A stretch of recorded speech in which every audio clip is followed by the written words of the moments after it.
ஒரு பெரிய பணக்காரரு தன்னுடைய கிராமத்தில் நடந்து போகிறாரு. மழை பெய்யுது. பக்கத்தில் இருக்கக்கூடிய வீட்டு கதவை தட்டி, நான் மழை பெய்யுது, என்னுடைய செருப்பு ரொம்ப காஸ்ட்லியான செருப்பு, நான் இதை நடந்து போட்டு போனேன்னா அந்து போயிடும், உன் வீட்டு வாசலில் போட்டுக்கிட்டுமான்னார். அவன் கையெடுத்து கும்பிட்டான். ஐயா, உங்கள் செருப்பு எங்கள் வீட்டு வாசலில் இருக்கிறது நாங்கள் செஞ்ச தவமையா, போட்டு போங்கன்னா. ஒரு நாள் அந்த பணக்காரர் இறந்து போனார். உறவினர்கள்லாம் அவருடைய சவத்தை எடுத்துகிட்டு வராங்க.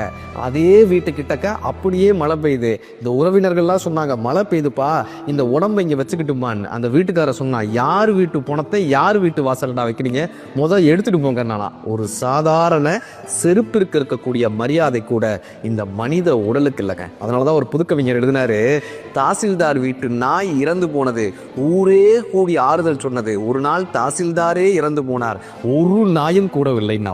ஒரு செருப்பிற்கு இருக்கக்கூடிய மரியாதை கூட நம் மனித உடலுக்கு இல்லை.